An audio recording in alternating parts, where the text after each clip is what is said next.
You're standing on a forest path in the French Jura Mountains. The year is 1589, and the moon is so bright it casts shadows. The air smells of wet pine and cold stone. You hear a sound that stops you mid-step. Not a howl exactly, but something between a cough and a sob coming from the dark between two trees. The local villagers know what the sound means. They've known for 3 generations. By dawn, they will have pulled a man from his cottage, dragged him to the village square, and tied him to a post with ropes soaked in pig fat. They will not ask him if he is guilty. They will ask him only to confess, because they already know what he is. They already know why the children disappeared, why the cattle were found with their throats torn open, why the old woman at the edge of the forest went mute with terror. He is a werewolf. And in Europe between the early 15th century and the late 17th, this was not a legend. It was a crime.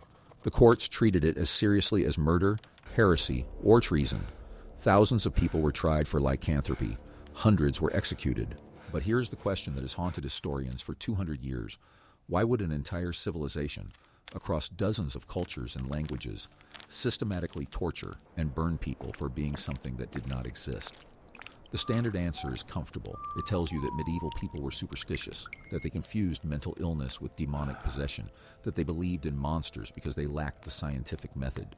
That answer is not entirely wrong, but it is dangerously shallow, because when you dig into the actual trial records, the witness testimonies, the confessions written under torture, you find something that no simple story of ignorance can explain. You find patterns, specific, repeating, cross-cultural patterns that suggest the werewolf was not a mistake. It was a psychological technology, a map of something that modern psychiatry has spent the last 100 years trying to name without admitting how old the territory really is. In the next 20 minutes, you will understand why the werewolf trials were not about wolves at all. You will see the machinery your own brain uses to manufacture monsters. And by the end, you may recognize that the distance between your living room and a Pyrenean village in 1589 is thinner than you think. The earliest recorded werewolf trial in continental Europe comes from the town of Poligny in the French Jura in the year 1521. The accused was a man named Pierre Burgot, a farmer known for his temper and his isolation. According to court documents, Burgot confessed that he had met a black-clad horseman in the forest, that he had renounced God, that he had smeared his body with a strange ointment, and that afterward he had run on all fours through the snow, tearing sheep apart with his teeth. The judges asked him how he knew he had become a wolf, and Burgot gave an answer that appears in dozens of subsequent trials. He said he could feel the change in his skin, a crawling sensation, a hunger that did not feel human. The court sentenced him to be burned alive. He was executed on December 18th, 1521. What is easy to miss in this story is that Burgot's confession was not unique. It was almost identical to confessions given by men in Germany, Switzerland, Austria, and the Low Countries over the next 150 years. The same details appear again and again: a meeting in the forest, a pact, an ointment, the sensation of skin rippling, a taste for raw meat, a memory of running through the dark. The consistency is too tight to be coincidence. Something was producing the same story in minds separated by hundreds of miles. Different languages, different legal systems, different religious traditions. That something was not a supernatural wolf spirit. It was a psychological pattern so deep and so specific that it could be called a syndrome. Modern clinical literature contains a condition called clinical lycanthropy. It is rare, affecting perhaps a few dozen documented cases in the past century, but it is real. Patients describe the same sensation Pierre Burgot described, the feeling that their body is transforming, that their flesh is reshaping itself, that they are becoming an animal. Some report crawling on all fours, howling, craving raw meat. The DSM does not list it as a separate disorder, but the case studies are consistent enough that psychiatrists recognize it as a distinct delusional pattern. One patient in a 1988 case study told his doctor that he could feel his teeth lengthening, that his skin was covered in fur, that he could smell the fear in the room. The doctor noted that the patient's body temperature had dropped slightly, that his heart rate had increased, and that he seemed genuinely convinced of his transformation. The striking thing about these modern cases is that the patients have no cultural context for their delusion. They were not raised on werewolf legends. They had no particular interest in horror films, and yet their description of the experience is nearly identical to the confessions extracted under torture in the 16th century. This suggests that the werewolf is not a story that was invented and then believed. It is a story that was waiting, already encoded in the human mind, and that specific circumstances could trigger it into expression. But clinical lycanthropy alone cannot explain the scale of the trials. The trials were a social phenomenon, not just a psychological one. They required accusers, witnesses, judges, and entire communities to participate in the construction of the werewolf. And to understand why they did, you have to look at what the werewolf actually represented in the European imagination of the time. It was not simply a man who turned into a wolf. It was a specific kind of monster that inverted every rule of civilized life. The wolf ate human flesh. The wolf howled at the moon, a celestial body associated with madness and femininity. The wolf ran in packs, a parody of human community. The wolf had no sense of property, no marriage, no law. The wolf was the human stripped of everything that made the human recognizable. And so the werewolf trial was not just a prosecution. It was a ritual reaffirmation of the boundary between man and beast, a boundary that felt terrifyingly thin in a world where winter could kill half the village, where famine could turn neighbor against neighbor, where the forest pressed against every field like a living wall of teeth. Here's where it gets specific. In 1573, in the French town of Dole, a court tried a man named Gilles Garnier for lycanthropy. Garnier was a hermit who lived in the woods. According to the indictment, he had attacked a young girl, killed her with his hands and teeth, and eaten parts of her body. The court found his confession credible because he described details only the killer could know. He was sentenced to be burned alive. The case is famous among historians because the legal records are unusually detailed, and they reveal something crucial. The court was not trying Garnier for believing he was a wolf. They were trying him for crimes that matched the popular image of the werewolf. He had committed murder, cannibalism, and acts of extreme violence that seemed to exceed human cruelty. The werewolf charge was not an explanation for his behavior in the modern sense. It was a legal category that allowed the court to process something that otherwise made no sense. The werewolf was a container for the incomprehensible. When a human being did something that violated the basic covenant of humanity, the mind reached for a story that could hold that violation. And the werewolf story was already there, fully formed, waiting for the next act of horror to fill it again. Now here's what the Dole records do not tell you directly, but what emerges when you step back and look at the full pattern of werewolf trials across Europe. In Germany alone, between 1550 and 1650, there were over 30,000 executions for lycanthropy, according to estimates by historian Rainer Beck. That number is staggering because it dwarfs the witch trials in certain German-speaking territories. The werewolf was not a sideshow to the witch hunts. In some regions, it was the main event, and when you examine the geographic distribution of the trials, you find a striking correlation. The werewolf panic was most intense in areas where the forest was densest, where the wolf population was highest, and where human settlements were most vulnerable to wolf attacks. This is not a coincidence. Real wolves were killing real people. In France alone, between 1580 and 1630, wolf attacks on humans were frequent enough that some villages kept armed patrols around their perimeter. The fear of the animal was real, physical, and urgent, and that fear created a cognitive template that the human mind was ready to use. If a wolf could kill a child, what could stop that wolf from wearing a man's skin? The boundary was already frayed by experience, but the psychological machinery runs deeper than fear of the predator, much deeper. Consider the case of Jean Grenier, tried in Bordeaux in 1603. Grenier was a teenager described in court records as mentally stunted, with a growth defect that made him look younger than his years. He confessed to wandering the woods, to howling at the moon, to joining a pack of wolves that he said were also men and women. When the judges pressed him for details, he described the change as something that happened in his head first. He said he could feel the wolf waking up inside him, and that after the transformation, the memories of what he did became hazy, like a dream he could only half remember. The court ultimately showed him mercy. They did not execute him. Instead, they sentenced him to life in a monastery, where he was to be isolated from the world, forbidden from ever entering a forest again, and kept under constant religious observation. He died there in 1611, under the care of monks who reported that he remained convinced of his transformation until the end. This is not a story about monsters. It is a story about the mind's capacity to fracture under a weight it cannot carry. If you want to understand how the past echoes inside us, subscribe, because this channel walks into the dark corridors where psychology and folklore intersect, and we're only beginning to map the architecture of terror. And I want to hear from you. Does Grenier's confession sound like a delusion, or the testimony of someone whose mind literally split to survive what it experienced? Drop the word split in the comments and tell me what you think that hazy half-memory reveals about the real origin of the wolf. Jean Grenier's story is not just a curiosity. It is a window into the deeper structure of the delusion, the hazy memory, the sense of a dual identity, the feeling that something else takes over when the hunger comes. These are the same symptoms that modern psychiatry associates with dissociative identity disorder and certain forms of severe trauma-related dissociation. When a person experiences an event so overwhelming that the mind cannot integrate it, the consciousness may split.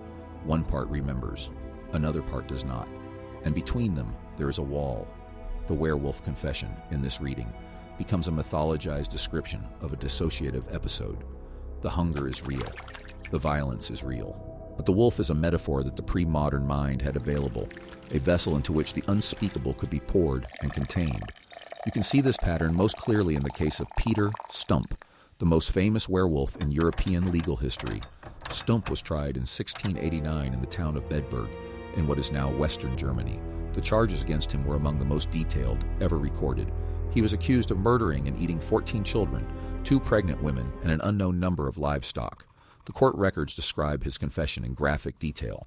He claimed he had been given a magic belt that allowed him to transform, and that once transformed, he was driven by an insatiable hunger that could not be controlled. He identified his accomplices, including his own daughter and his mistress, both of whom were subsequently executed. Stump was broken on the wheel before being burned alive, a punishment reserved for the most heinous crimes. The details of Stump's case are disturbing, but what matters for understanding the psychology is the structure of his confession. He did not simply claim to be a wolf. He described a complete alternate existence, a secret life lived in the forest, with a pack that had its own hierarchy, its own rules, its own morality. This is not a random fantasy. It is a detailed alternate identity, constructed layer by layer, with its own logic and its own narrative coherence. Modern studies of severely traumatized individuals have documented the same phenomenon, when the original self cannot survive the weight of what it has done or what has been done to it. A new self can emerge, one that carries the memory and the guilt. That new self is often animal-like. It is a self that can do things the original self cannot bear to acknowledge.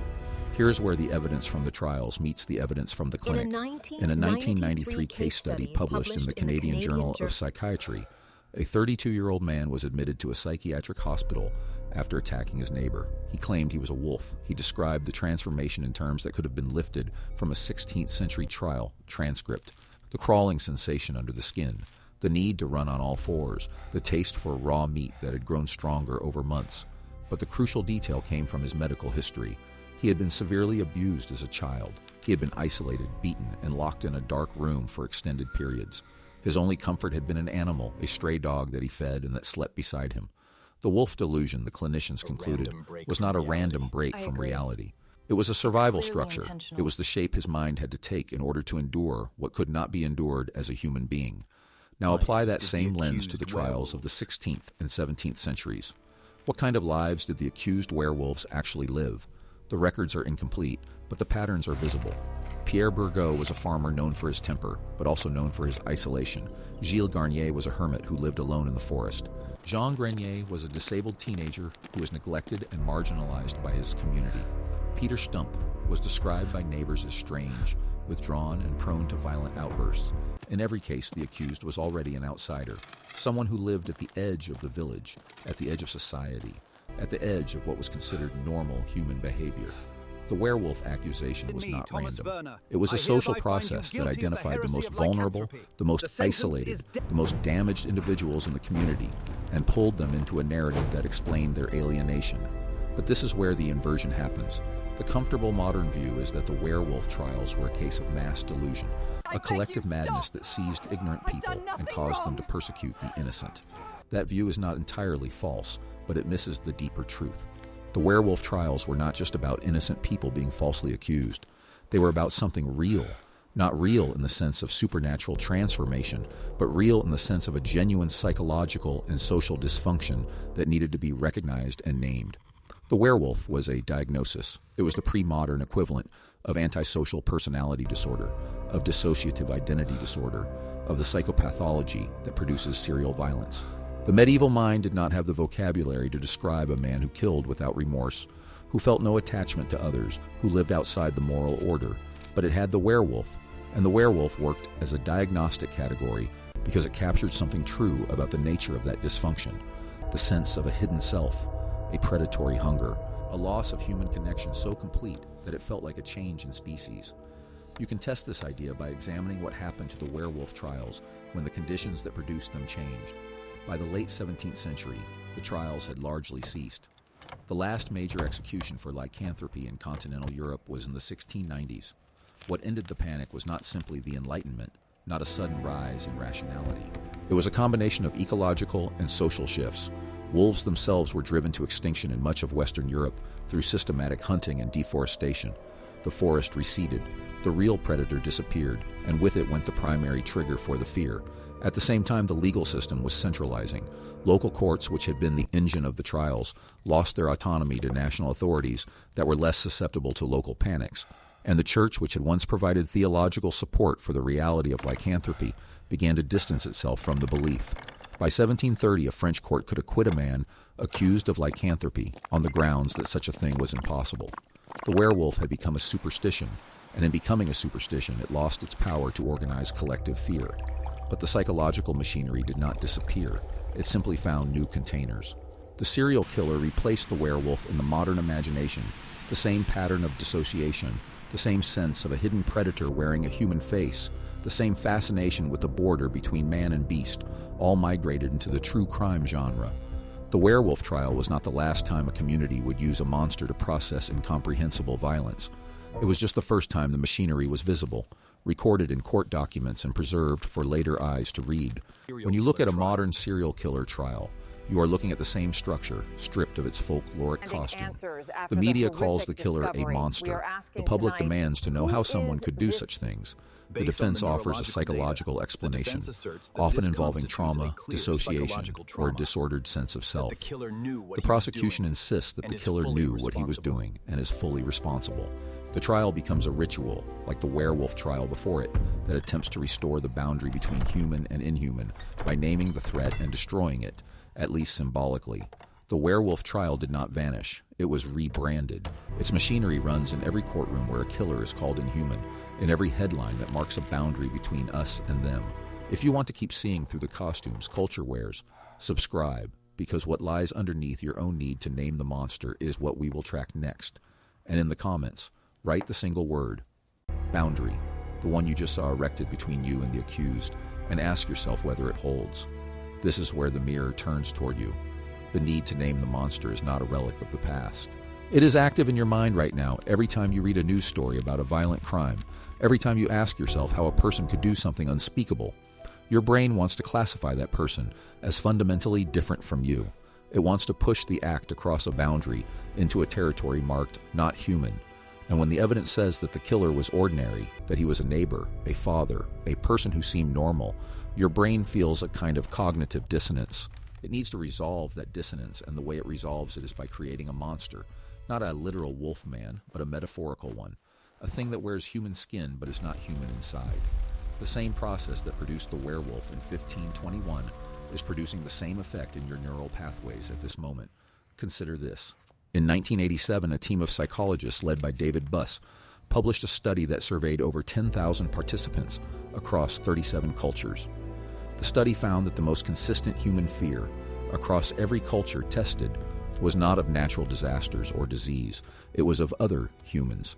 Specifically, it was of the human who violated the basic rules of social cooperation, the human who harmed without reason, the human who seemed to lack empathy entirely. That fear is so universal and so deep that it activates the same neural circuits that respond to predators.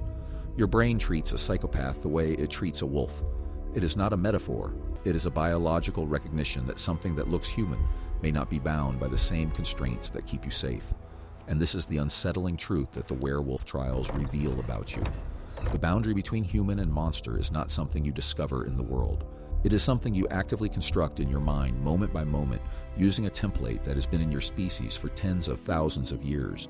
The werewolf is not a mistake. It is not a fantasy.